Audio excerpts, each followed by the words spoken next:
mơ im mất sân xong nữa nó ai pu mơ thì nó sạch Mơ rồi phụ mơ đi nữa. sân Mơ. mới chụp đã đi mua sân Luôn lần mau. hai mai một lần Hả? ui lồi mà vâng một người Ý sao tao mỏng biết. cái này cho ý má cho bị đã đi em buổi sân này đấy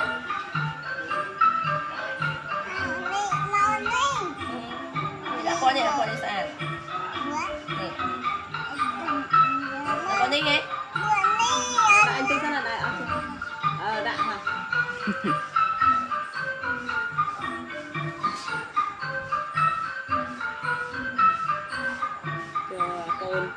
cồn tu thật là mơ ý mơ xong nữa ý dạ bạn đã còn ý da